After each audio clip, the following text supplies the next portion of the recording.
Here's today's In Touch devotion. Today's scripture reading is Matthew chapter 2, verses 12 through 18.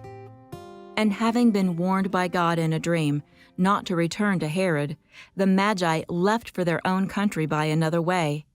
Now when they had gone, behold, an angel of the Lord appeared to Joseph in a dream and said, Get up, take the child and his mother, and flee to Egypt, and remain there until I tell you. For Herod is going to search for the child to destroy him. So Joseph got up and took the child and his mother while it was still night, and left for Egypt. He remained there until the death of Herod. This was to fulfill what had been spoken by the Lord through the prophet.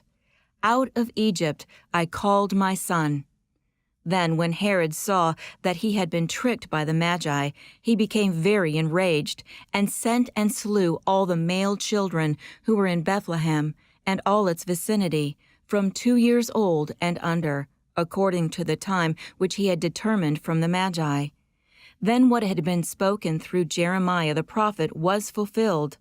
A voice was heard in Ramah, weeping and great mourning, Rachel weeping for her children. And she refused to be comforted, because they were no more. Look around you. At this time of year, it's easy to find people who eagerly celebrate the secular aspects of Christmas, such as meeting Santa Claus or watching holiday movies. But some of them might be less accepting of the true cause of joy to the world. This hostility isn't new.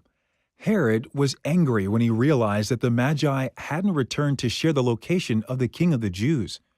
Herod's fury was fueled by his desire for power and control. He didn't want another king to dethrone him.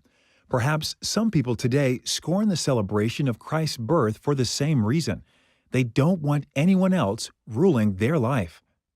Romans 1:18 says that people who reject Jesus have suppressed the truth.